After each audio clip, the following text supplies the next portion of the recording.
Ahora presentamos En paz me acostaré.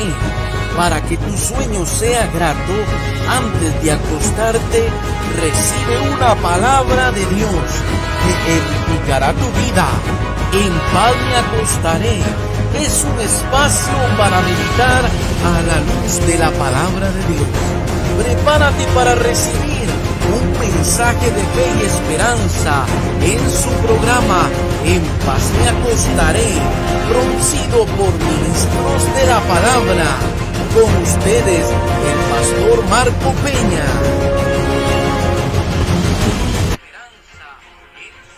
Muy buenas noches, amados hermanos y amadas hermanas. Que el Señor los bendiga. En esta noche de miércoles, noche de palabra, donde nuestro compromiso con ustedes lunes, miércoles, viernes y domingo, 8 de la noche, a través de su espacio En paz me acostaré, producido por ministros de la palabra. Agradecemos el privilegio al Señor que nos da de poder transmitir voz del cielo, voz fresca para animar su vida, para ayudarle, para confortarlo, para exhortarle.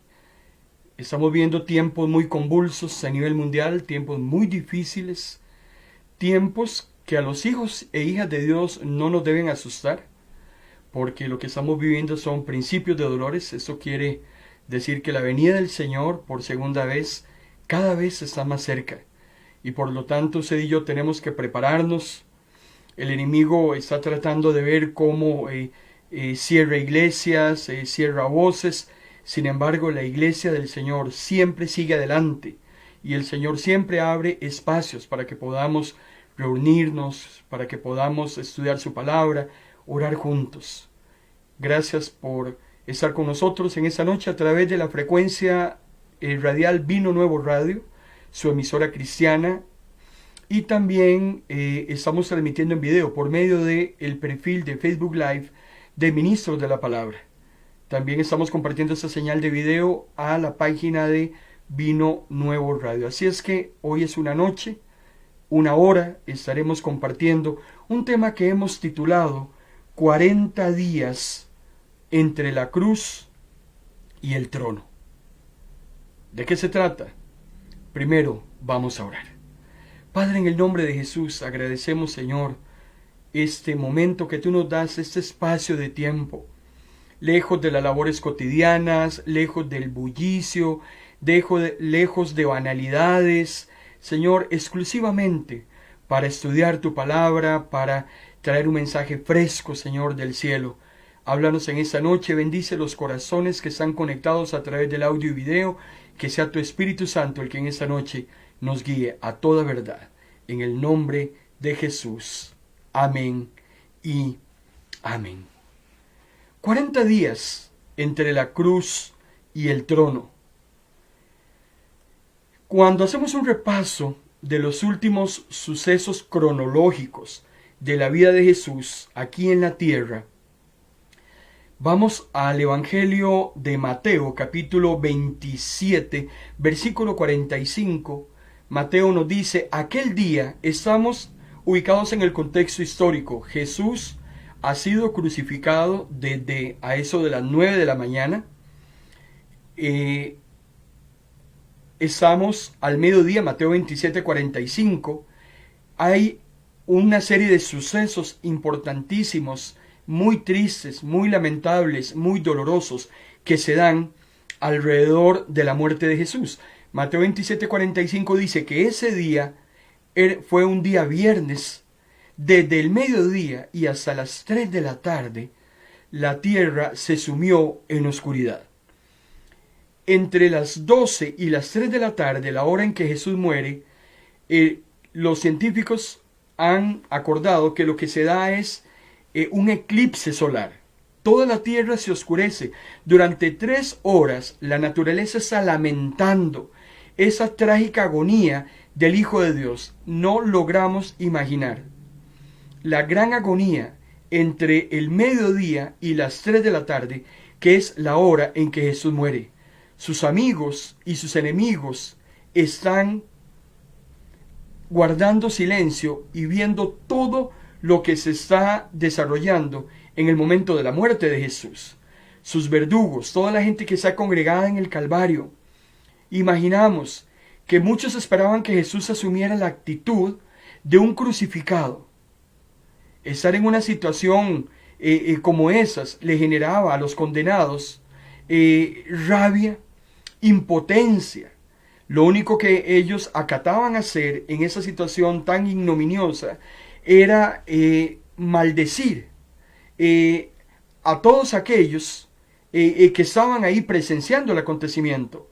Me imagino que hasta los escupían de rabia, de esa impotencia, de no poder hacer nada en una muerte muy agónica, muy dolorosa. Y los líderes religiosos también estaban presentes. Todos los fariseos, los escribas, los saduceos, me imagino que los herodianos, todos viendo ese espectáculo tan terrible y tal vez esperando que Jesús mismo en ese momento se arrepintiera de haber llegado hasta ese momento, que Jesús tal vez se olvidara de todo lo que había predicado. Todos estaban a la expectativa de cómo iba a reaccionar Jesús en sus últimas horas en la cruz antes de morir. Sin embargo, hermano y hermana, es increíble, asombroso y tal vez maravilloso la forma en que Jesús vive la situación que está viviendo y lo encontramos a través de sus 7 últimas expresiones en la cruz. Las 7 últimas frases que Jesús esgrime en la cruz del Calvario. Y la primera de ellas, de 7 frases que quedaron en los corazones de todos los que amamos a Jesús. La primera frase fue una palabra dirigida hacia sus enemigos.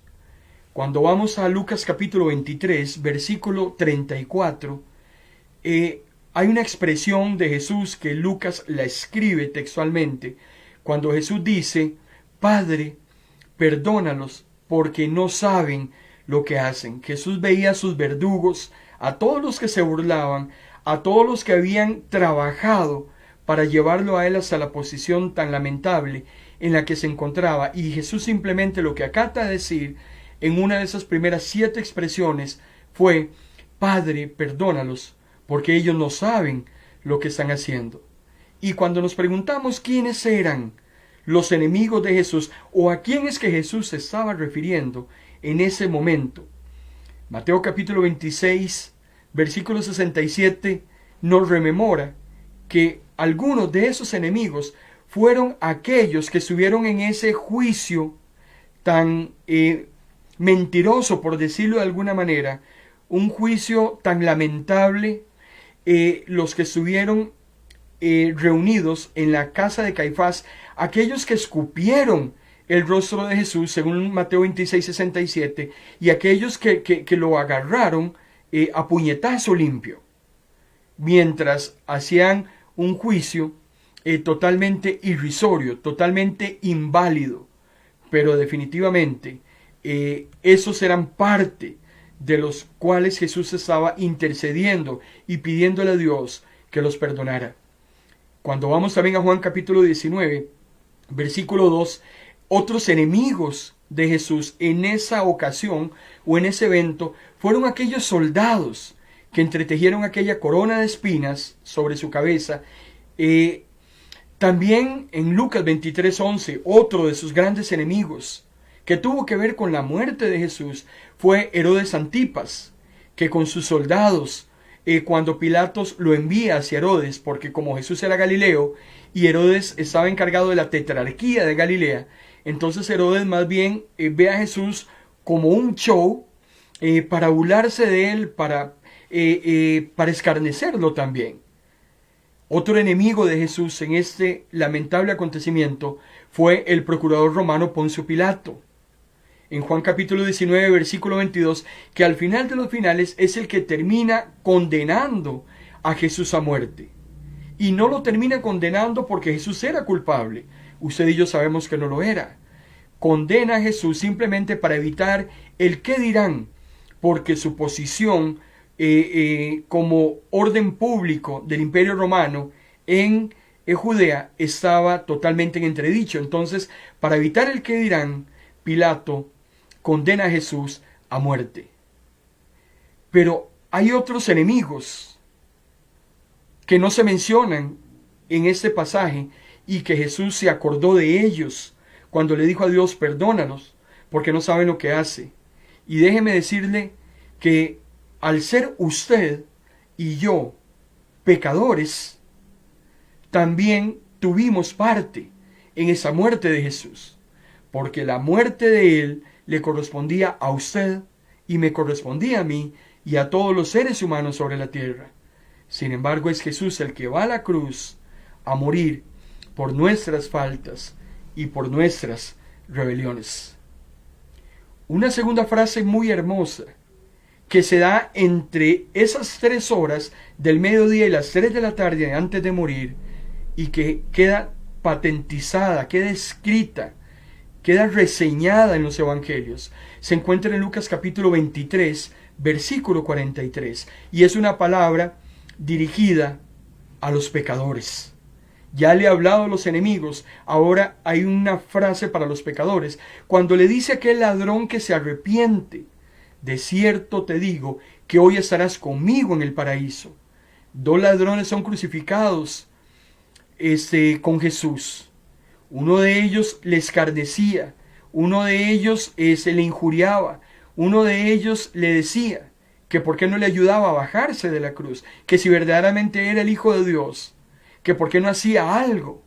Satanás todavía en ese momento tentando a Jesús, tratando de que se retractara de la misión que había sido encomendada y que de manera voluntaria él había llevado a cabo. Pero el otro ladrón más bien recrimina a su compañero de cruz cuando le dice, nosotros estamos en ese lugar por nuestras acciones y nuestras faltas, pero ese hombre es un hombre justo.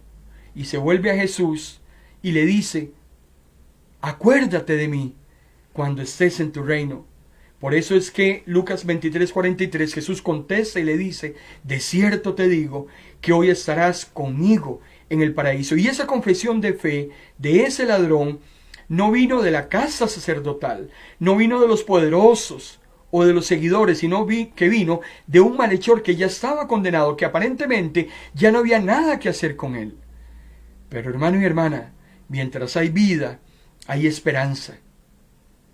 Y si Jesús le dijo a ese hombre que iba a estar con él en el paraíso, yo creo que así fue, porque hasta el último aliento de vida, el hombre y la mujer tienen esperanza de acercarse a Dios. Esa confesión sucedió en el momento más penoso de ese hombre, cuando ya se encontraba en las puertas de la muerte. La tercera frase que Jesús expresa en estas horas de agonía fue una palabra dirigida para los santos. Ya se ha referido a los enemigos, se ha referido a los pecadores, ahora hay una palabra para los santos.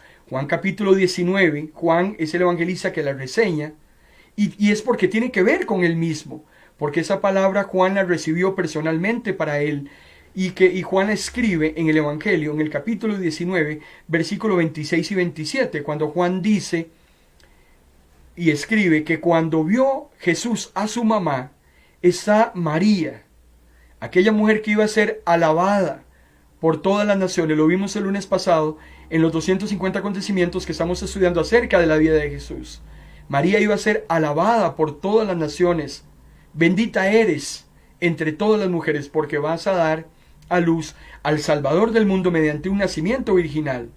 Sin embargo, ese nacimiento a María le iba a traer muchísimos dolores. A Jesús en la cruz, y su madre está ahí a los pies, metros abajo, viendo la agonía de su propio hijo. No imagino el dolor de una madre que está viendo a su hijo morir de esa manera y lo que María sufría.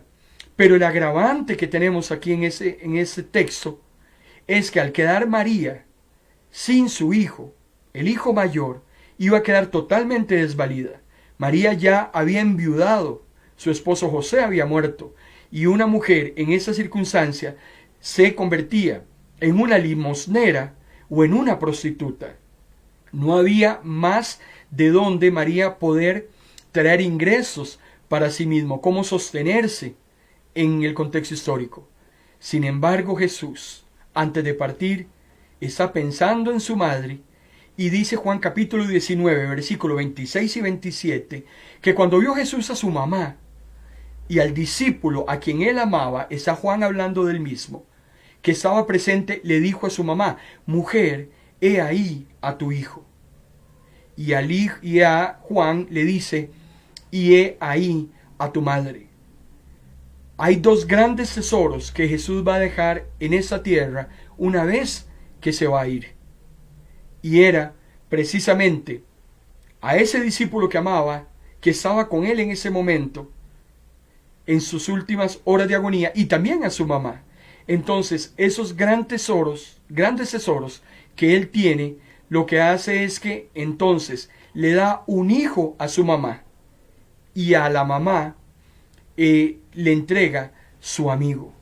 A partir de ese momento, Juan se va a responsabilizar de la mamá y de María, y en ese caso también María va a cuidar y a consolar también a Juan ante la ausencia de Jesús. Qué hermoso es que en esos momentos Jesús, en quien menos está pensando, hermano y hermana, es en él.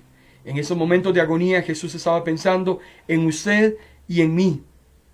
Está pensando en su madre, que necesita sustento, y está pensando en un amigo que va a necesitar también consuelo en los momentos en que se encuentre más solo.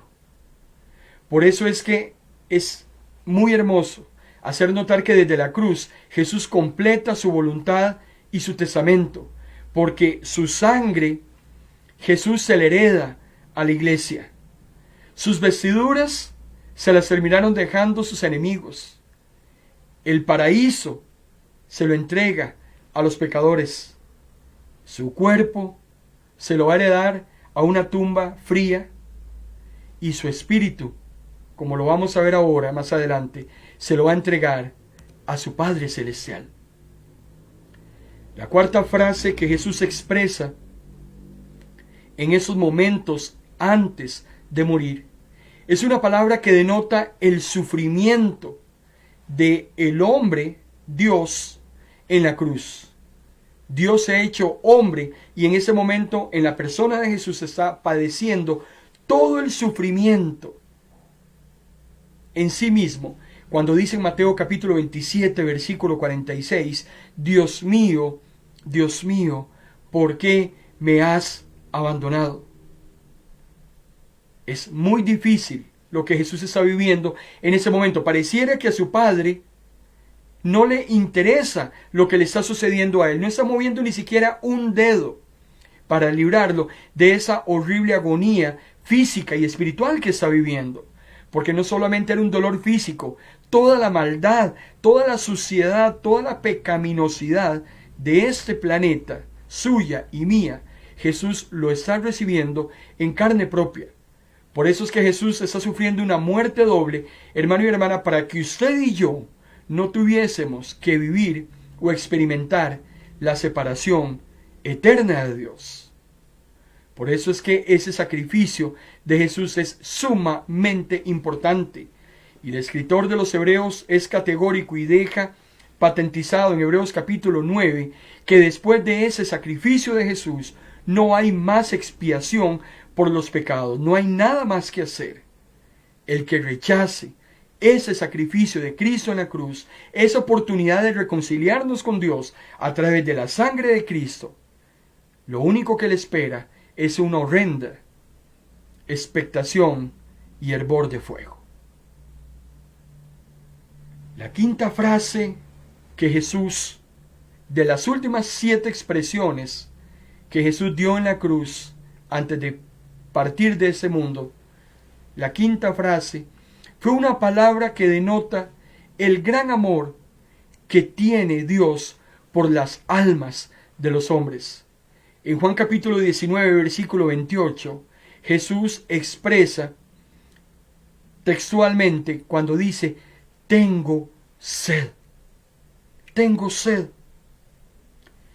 muchos en ese momento creyeron que debido a su condición estaba totalmente deshidratado, estaba perdiendo líquidos de una manera veloz, por decirlo de alguna manera. La posición del cuerpo, las heridas infligidas, le están provocando pérdida de líquidos de una manera acelerada.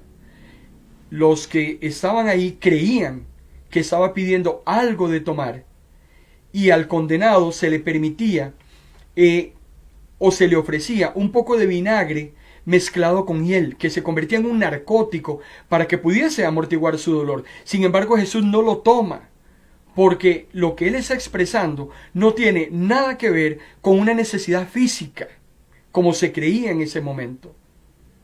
Recuerde usted, hermano y hermana, que la sed es signo de vida. Jesús lo que tiene es una sed en ese momento de darle vida a toda la humanidad a través de su muerte. Y por eso es que Jesús tiene que morir para que usted y yo vivamos. Él mismo lo había expresado anteriormente. Si la semilla no cae y muere, la semilla no va a poder engendrar una vida nueva a través de una nueva planta. Él tenía que morir para que usted y yo pudiésemos vivir. Y por eso es que Jesús, aunque trató todos los días de su vida de reunir a los hombres, sin embargo, una parte de ellos lo iba a rechazar, al igual que muchos hoy en día también lo están rechazando. Pero la sed que él tenía era una sed de darle vida al ser humano a través de su muerte. ¿Quién decide recibir esa vida eterna? Es un tema de libre albedrío de cada hombre y de cada mujer. La sexta frase que Jesús expresa momentos antes de fallecer. Una palabra que expresa que su tarea ha sido totalmente cumplida. Juan capítulo 19, versículo 30, en dos palabras, debió haberlas expresado de una manera muy agónica. Jesús dice, consumado es. Consumado es, cancelado. La factura suya, hermano, y mi factura ha sido cancelada. La tarea que Jesús había venido a desarrollar al mundo ha sido totalmente ejecutada, con eficiencia, con eficacia, con excelencia, con amor hacia usted y amor hacia mí. Había sido consumada la salvación de Dios y había sido totalmente cancelada la deuda suya y la deuda mía por nuestros pecados. Por eso es que, hermano y hermana, el creer en la muerte y en la resurrección de Jesús es lo único que nos va a permitir a usted y a mí vivir por la eternidad con Dios y escapar de la muerte que lleva consigo el pecado. No hay otra forma de poder accesar a Dios y de librarnos de la segunda muerte o del lago de fuego. Es creer en la muerte y en la resurrección de Jesucristo. Es lo único que vamos a poder accesar. La séptima y última frase de Jesús en la cruz fue una palabra que lo preparó para entrar en el cielo y ser glorificado. Lucas capítulo 23, versículo 46, la séptima frase antes de morir: Padre, en tus manos encomiendo mi espíritu. Hermano y hermana, Jesús en ese momento, 3 de la tarde de un viernes, Jesús muere pobre, muere desnudo, muere humillado, de la manera más triste e ignominiosa que un ser humano podía morir en ese momento. Sin embargo, él sabe que poco tiempo después, la tumba donde va a ser inserto va a quedar totalmente vacía. muy dentro de su corazón. Jesús sabe que muere de una manera tranquila y confiado, sabiendo que los brazos de su Padre Celestial lo van a guardar para acogerlo en gloria. Ha hecho el trabajo que se le asignó. Ese es mi hijo, le dijo Dios el día que se bautizó por Juan el Bautista, que fue bautizado por Juan. Ese es mi hijo, del cual yo me agrado. Ojalá, hermano y hermana, que el día que usted y yo tengamos que partir de ese mundo, porque algún día vamos a morir. No sé si usted le tiene miedo a la muerte, pero los hijos e hijas de Dios no temen morir, porque hacemos nuestras las palabras del apóstol Pablo, cuando Pablo decía: yo quisiera estar presente en este momento con el Señor, porque para mí el morir es Cristo, el vivir es ganancia, y si yo me quedo aquí en la tierra, decía Pablo, es para serle útil a Dios. Si el Señor nos llama, que podamos decir: gloria a Dios, he hecho la tarea que tengo que hacer, cumplí lo que Dios me dijo que hiciera y estoy listo para que el Señor me lleve a su gloria. Pero si todavía no ha llegado ese momento, que usted y yo, hermano y hermana, podamos estar en ese momento siéndole útiles a Dios en los ministerios que Dios ha puesto en nuestras manos, como mayordomos fieles, hasta el momento en que el Señor nos lleve a su gloria. Viernes 3 de la tarde, Jesús muere, y su muerte no pasó desapercibida. Mateo capítulo 27, versículo del 50 al 54, dice: Jesús lanzó otro fuerte grito y murió. Al instante, el velo que ocultaba el lugar santísimo del templo se rompe en dos, de arriba a abajo. ¿Y por qué se rompe? Porque ese velo separaba el lugar santo del lugar santísimo. El lugar santísimo no se podía accesar.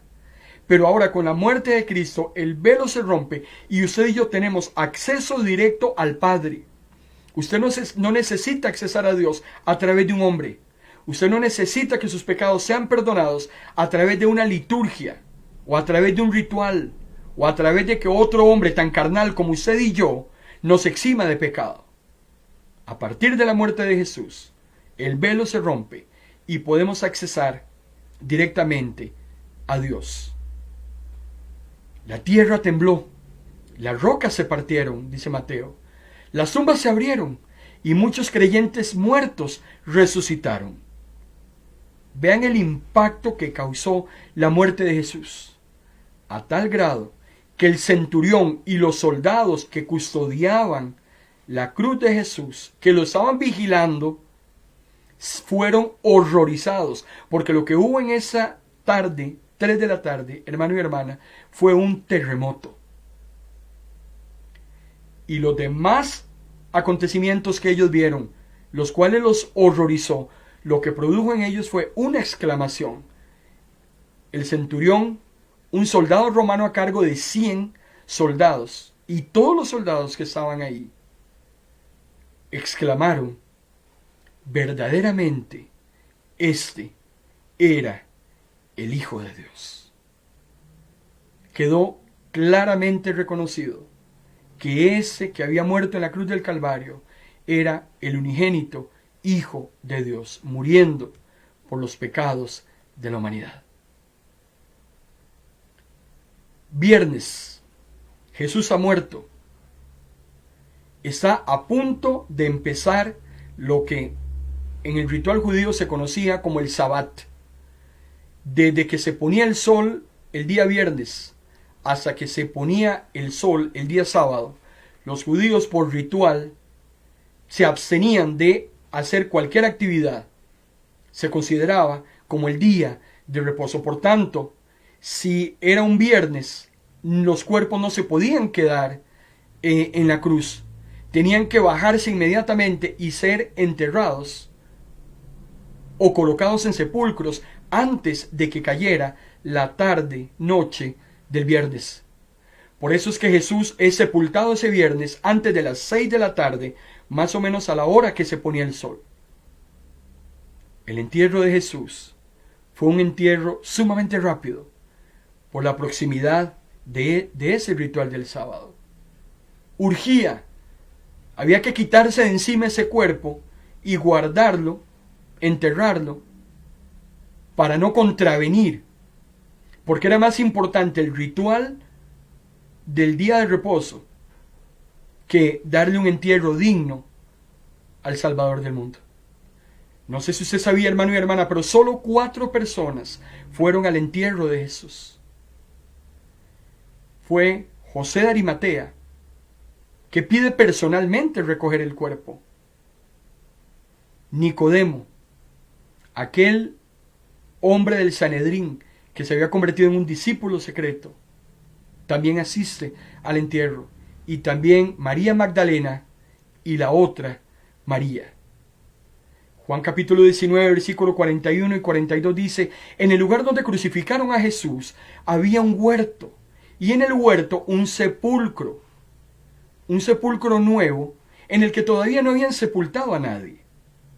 Como estaba por empezar el sábado y el sepulcro estaba cerca, pusieron allí a Jesús. Había que deshacerse del cuerpo lo más rápido posible. Entonces, como el sepulcro estaba en un huerto cercano a donde fue crucificado, ahí mismo entonces ponen a Jesús. Y todo el mundo se quita el problema de encima. Lo que pasa es que el asunto no llega hasta ahí. El Sanedrín, aquellos 72 hombres que formaban todo el aparato religioso judío, estaban tan preocupados por lo que Jesús había hablado de su resurrección. Yo creo que estaban más preocupados esos impíos que sus propios discípulos y la gente que conocía a Jesús y que había escuchado de su propia voz que iba a resucitar. Porque el Sanedrín se va donde Pilato a pedirle que resguarde el sepulcro del Salvador del mundo.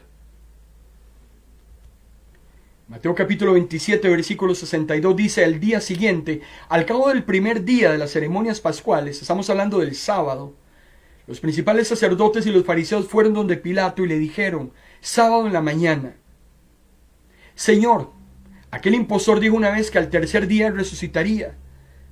Quisiéramos que ordenaras poner guardias ante la tumba hasta el tercer día, para evitar que sus discípulos vayan y se roben el cuerpo, y luego se pongan a decir que resucitó. Porque si esto sucede, estaremos peor que antes. Ahí sí vamos a tener un problema. Ruedan una piedra muy pesada que humanamente, por una sola persona, no se podía mover. Y aparte de eso, ponen guardas a cuidar y vigilar el cuerpo de Jesús. Pero como usted y yo sabemos, eso no iba a quedar ahí. ¿Y qué sucede a continuación? Lo veremos brevemente después de esta pausa.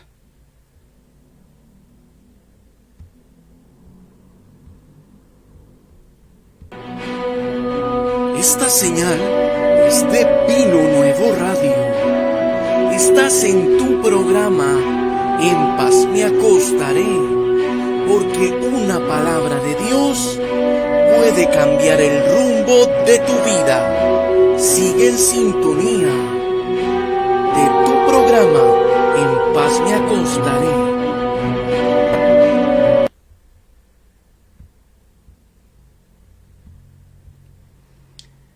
Para los hermanos que recientemente se incorporan a este espacio, En Paz Me Acostaré, les saluda a su hermano en Cristo Marco Peña. En esta noche estamos desarrollando el tema 40 días entre la cruz y el trono. ¿Qué sucedió desde esos momentos en que Jesús es crucificado y los hechos siguientes hasta la ascensión al cielo y la venida del Espíritu Santo? Yo agradezco en esta noche a todos los hermanos que nos reportan su sintonía. Recuerdo con mucho cariño a nuestra hermana Lisbeth More y a su esposo don Gilbert Cedeño. Gracias, hermanos, por estar con nosotros en esta noche. También a nuestra hermana Marta Dimas. Gracias, hermana, por acompañarnos y por darnos su reporte de sintonía. También agradecemos a todos aquellos que nos reportan su preferencia a través de las diferentes plataformas. Estamos sábado en la mañana. Los hombres de la ley están muy preocupados por lo que vaya a pasar con el cuerpo de Jesús.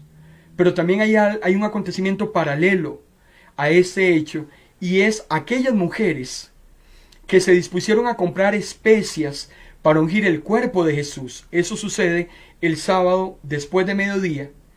Y recuerden ustedes que preparar el cuerpo era un ritual de amor y respeto, como lo es llevar hoy en día flores a la tumba.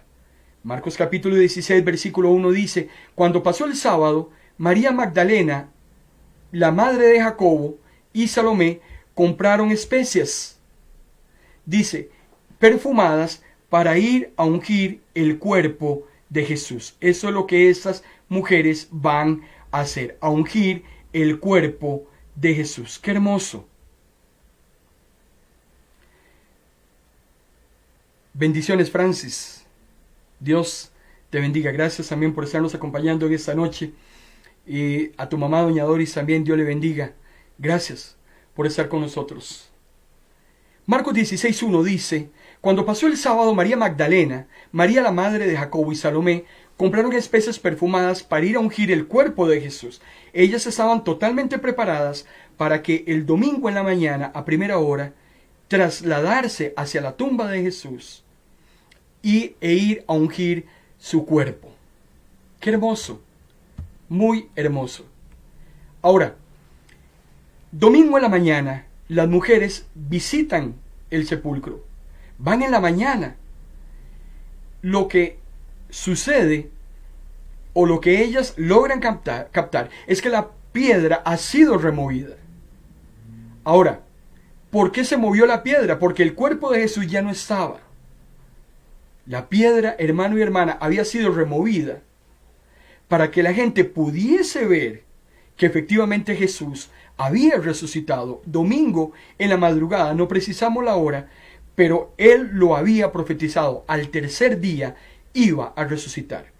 Y los días se contaban a partir del momento en que sucedía el acontecimiento. Al morir viernes es el día 1, sábado es el día 2, domingo es el día 3.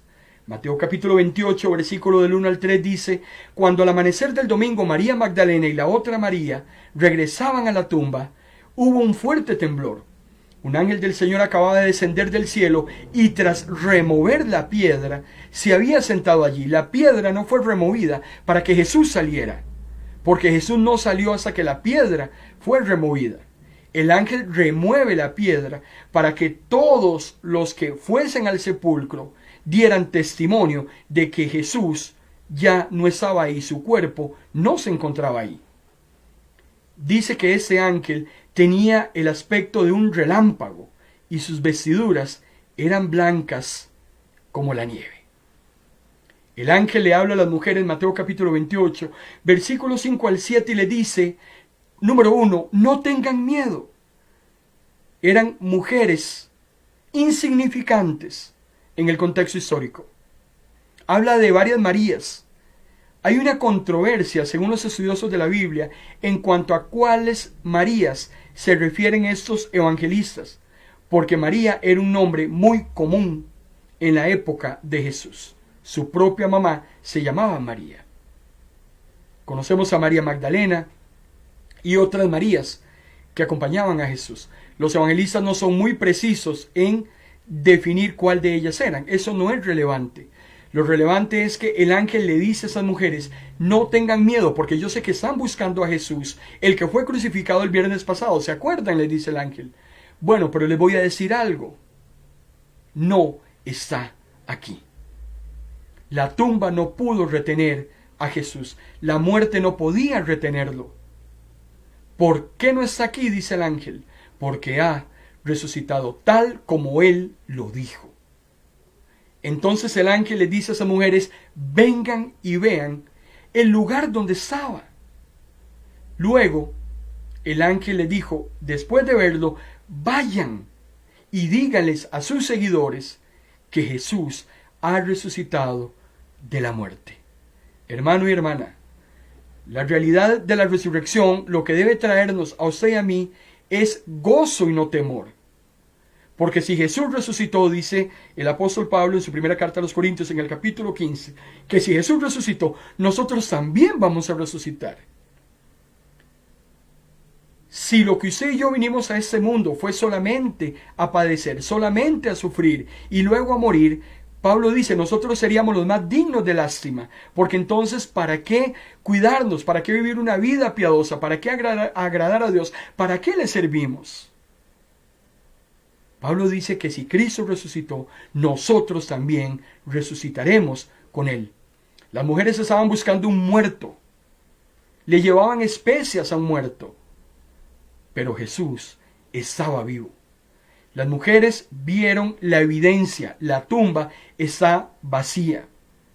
Pero al ver esa evidencia, tienen un encargo importantísimo por el ángel, y es esparcir el gozo de la resurrección. Vayan y le dicen a todo el mundo que Jesús ha resucitado.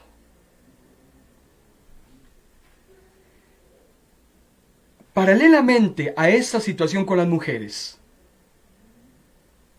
se da el hecho de que la guardia, los soldados que habían estado custodiando a Jesús desde el día anterior, a petición del Sanedrín, constatan que Jesús ha resucitado. El cuerpo no está. ¿En qué momento nos pasaron por encima? No nos dimos cuenta y pasó lo que pasó. Mateo capítulo 28, versículo del 11 al 15 dice, mientras esto sucedía, los guardias del templo que habían estado vigilando la tumba, corrieron a informar a los principales sacerdotes. Jesús ha resucitado. Eso es lo que los soldados le dicen al Sanedrín. Sin embargo, lamentablemente, el Sanedrín, acordaron entregar dinero a los guardias a cambio de que dijeran que se habían robado el cuerpo de Jesús. Cuando alguien les pregunta a ustedes, ¿qué pasó con el cuerpo? Ustedes van a decir, se lo robaron. Y les pagaron a los soldados para que dijeran esto. Que cuando se durmieron, no se dieron cuenta en qué momento ese cuerpo se lo llevaron. Y todavía el Sanedrín le dice a los soldados, si el gobernador, hablando de Pilato, se entera, nosotros nos vamos a encargar de que a ustedes no les pase nada. Esto no lo sabemos. La Biblia no nos dice qué pasó con esos soldados y si fueron liberados del castigo de muerte, porque perder un preso o perder una custodia para un soldado romano era pagado con su propia vida. Los soldados aceptaron el soborno, dice Mateo, y se pusieron a divulgar aquella falsedad entre los judíos que todavía hoy, hermano y hermana, esa falsedad se mantiene vigente. Para los incrédulos, el cuerpo de Jesús fue robado. Para los judíos, el cuerpo de Jesús se lo robaron sus seguidores. Sin embargo, usted y yo sabemos que eso no fue así. Porque hay un acontecimiento muy hermoso en la aparición que Jesús personalmente ese domingo en la mañana le hace a María Magdalena. María, a pesar de que había recibido las buenas noticias del ángel, porque primero había llegado con aquellas mujeres y luego llega sola. Entonces, María empieza a creer la mentira que el Sanedrín le había dicho a los soldados que dijeran. Y empezaba ya a caer en las trampas del engaño. Cuando vamos al Evangelio de Juan, capítulo 20, versículo 2, dice que el primer día de la semana, muy de mañana, cuando todavía estaba oscuro, María Magdalena fue al sepulcro y vio que habían movido la piedra que cerraba la entrada. Así que fue corriendo donde estaba Simón Pedro y el discípulo al que Jesús quería mucho y le dijo, se han llevado del sepulcro al Señor y no sabemos dónde lo han puesto. Se lo llevaron. María Magdalena había recibido directamente del ángel que Jesús había resucitado. Sin embargo, empezó a permearse de la mentira del Sanedrín, y la información que le da a Pedro y a Juan, según Juan 22, es que el cuerpo de Jesús se lo habían robado. Sin embargo, María Magdalena constata de primera mano que efectivamente Jesús había resucitado. Y déjeme decirle algo, hermano y hermana, no sé si usted lo sabía, pero el primer apóstol del Nuevo Testamento se llama María Magdalena. No fue un hombre, fue María Magdalena. Porque en Juan capítulo 20, versículos 16 al 18, María tiene un encuentro con Jesús. Jesús le dice, María. María, cuando usted ve los versículos anteriores, está hablando con Jesús y no sabe con quién es que está hablando, hasta que Jesús le dice, María, y ella se volvió y le dijo, Raboni, que significa maestro. Jesús le dijo, María, yo soy. Vaya y le dice a mis hermanos que subo a mi Padre y a vuestro Padre, a mi Dios y a vuestro Dios. Y María Magdalena fue y le dice a los seguidores, ahora le dice, vi al Señor, y le dijo lo que él había dicho. Primero había llegado con una noticia falsa que ella misma había aceptado, pero ahora ha visto a Jesús personalmente y se convierte en el primer apóstol que lleva el mensaje de que Jesús efectivamente ha resucitado. Jesús se aparece por primera vez resucitado a una mujer, y esa mujer es María Magdalena. 40 días entre la cruz y el trono.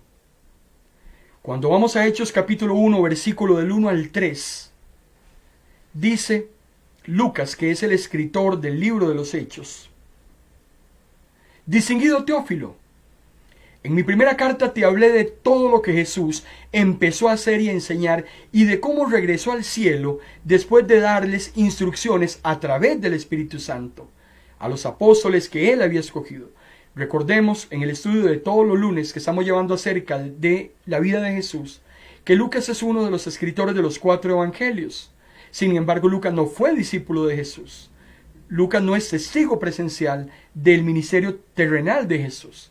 Sin embargo, Lucas era un profesional, era un médico, un investigador, y logra, a través de información que recibe de primera mano y que es constatada, y se convierte en un sinóptico, o sea, se convierte en uno de los 4 evangelios que mediante una armonía relatan de una manera verídica los sucesos de Jesús aquí en la tierra. Lucas es escritor del Evangelio de Lucas y también escritor del libro de los Hechos. Y Lucas dice, durante los 40 días que siguieron a sus sufrimientos, o sea, desde el día en que resucita hasta la ascensión, Lucas ratifica de una manera verídica en Hechos capítulo 1 que Jesús se presentó repetidas veces, hablando del Jesús ahora resucitado. Se presenta a los apóstoles y les demuestra que él estaba vivo. Y en todas esas ocasiones les habló del reino de Dios. Hermano y hermana, la verdad de nuestro cristianismo descansa con mucha firmeza en la resurrección de Jesús. Porque si Jesús resucitó, usted y yo vamos a resucitar. Y eso es lo que nos mantiene vivos en la fe. Eso es lo que nos mantiene con esperanza de que después de esa vida hay algo mejor. Eso es lo que nos permite seguir adelante. Como decía el apóstol Pablo, prosigo el blanco, sigo la meta, sigo hacia adelante. No lo he alcanzado todo, decía Pablo. Yo no lo he logrado todo, pero sigo adelante hacia la meta, hacia la corona de vida que Dios me va a dar allá en la gloria. Cosas que oído no ha escuchado, cosas que ojo no ha visto, decía el mismo apóstol Pablo en una revelación personal que él tiene del tercer cielo. El primer cielo es lo que usted ve, eso azul, la atmósfera. El segundo cielo es el universo, donde están los planetas y las constelaciones. Pero el tercer cielo, algo más allá, en una dimensión desconocida, es el lugar que está preparado para usted y para mí. Cosas que ojo no han visto y que Pablo pudo verlas. Cosas que oído no han escuchado. Están preparadas para todos aquellos que aman a Dios. Por eso el apóstol Pablo tenía la seguridad, después de esa revelación, tenía la seguridad de decir: para mí el vivir es Cristo y el morir es ganancia. Lo estimo todo como pérdida, decía Pablo, por el conocimiento de Cristo. María Magdalena ve a Jesús resucitado el domingo en la mañana. Las otras mujeres también van a la tumba y ven que el cuerpo no está. Según Lucas capítulo 24, versículo 34, Jesús se le presenta personalmente a Pedro. Recuerda usted también aquellos dos viajeros en el camino de Emaús, allá en Marcos capítulo 16. Todo eso sucedió ese mismo domingo, porque también ese domingo en la noche, según Marcos 16, 14, Jesús se presenta ante sus discípulos. Están los 10 discípulos reunidos, a excepción de Tomás. Judas ya no existía, se había ahorcado. Iban a nombrar un 12º discípulo, pero esa noche solo habían 10 y Jesús se presenta ante esos 10. Sin embargo, 8 días después, Jesús se vuelve a presentar cuando Tomás está presente. Recuerde usted también que Jesús luego se presenta ante 7 discípulos que estaban pescando. Pedro dice: la verdad es que aquí no hay nada que hacer, vámonos a pescar. Y hasta allá fue Jesús, porque Jesús ya no quería que fueran lo que habían sido antes. Jesús ya no quería que fueran pescadores de peces, sino que se volvieran en pescadores de hombres. Iban a dejar de ser discípulos para convertirse en apóstoles.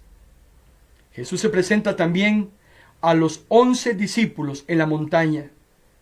Mateo capítulo 28, recibiendo las últimas instrucciones antes de ascender al cielo. El apóstol Pablo va más allá en su primera carta a los Corintios, capítulo 15, cuando dice en 1 Corintios 15, versículo 6, que Jesús se le presentó a 500 personas.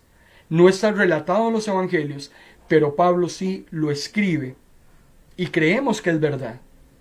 También dice Pablo que Jesús se le presentó resucitado a su hermano Santiago y también a todos aquellos que lo vieron ascender al cielo. Nuestro cristianismo, hermano y hermana, descansa en la resurrección de Jesús. Jesús, en Hechos capítulo 1, versículo 4 y 5, le dice a aquellos discípulos, les mandó que no salieran de Jerusalén hasta que se cumpliera lo que había dicho, y era recibir la promesa del Padre. Juan los bautizó con agua, hablando de Juan el Bautista, pero dentro de poco ustedes van a ser bautizados por el Espíritu Santo.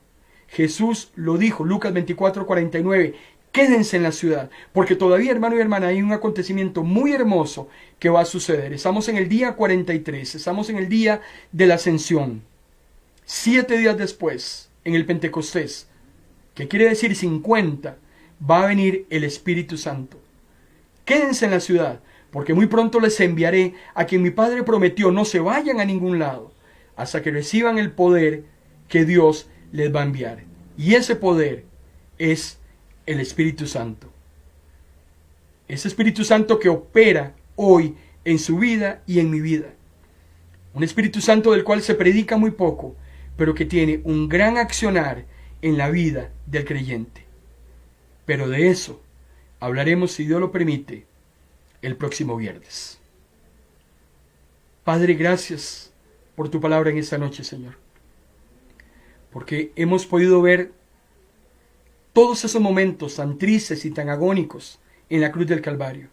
Las hermosas frases y palabras que dijiste antes de morir.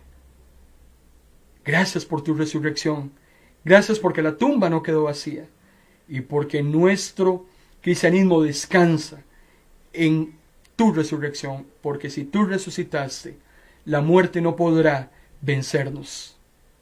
Gracias por esa confianza, Señor, que tú nos das.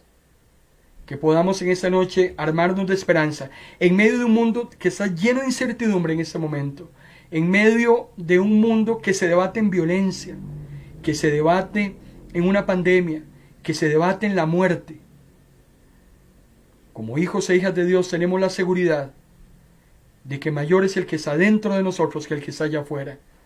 Y que ni la vida, decía Pablo, ni la muerte, ni lo alto, ni lo profundo, nada nos podrá separar de tu amor que es en Cristo Jesús, nuestro Señor. Porque a los que aman a Dios, todas las cosas le ayudan a bien. En el nombre de Jesús. Amén. Hermano y hermana, muy agradecido por su presencia en esta noche. Quédese con nosotros en esta su emisora Vino Nuevo Radio, en toda la parrilla de programación que hemos elaborado para su disfrute y edificación. El próximo viernes vamos a continuar este tema y lo vamos a culminar, porque no solamente la muerte y la resurrección de Jesús, hay un aspecto muy interesante que quiero que analicemos, y es la venida del Espíritu Santo y el trabajo tan importante y tan hermoso que el Espíritu Santo hace hoy en día en la vida del creyente. Jesús se fue, pero nos dejó a su Espíritu. Por mi parte, en esta noche yo quiero bendecirlo en el nombre del Padre, en el nombre del Hijo y en el nombre del Espíritu Santo. Buenas noches.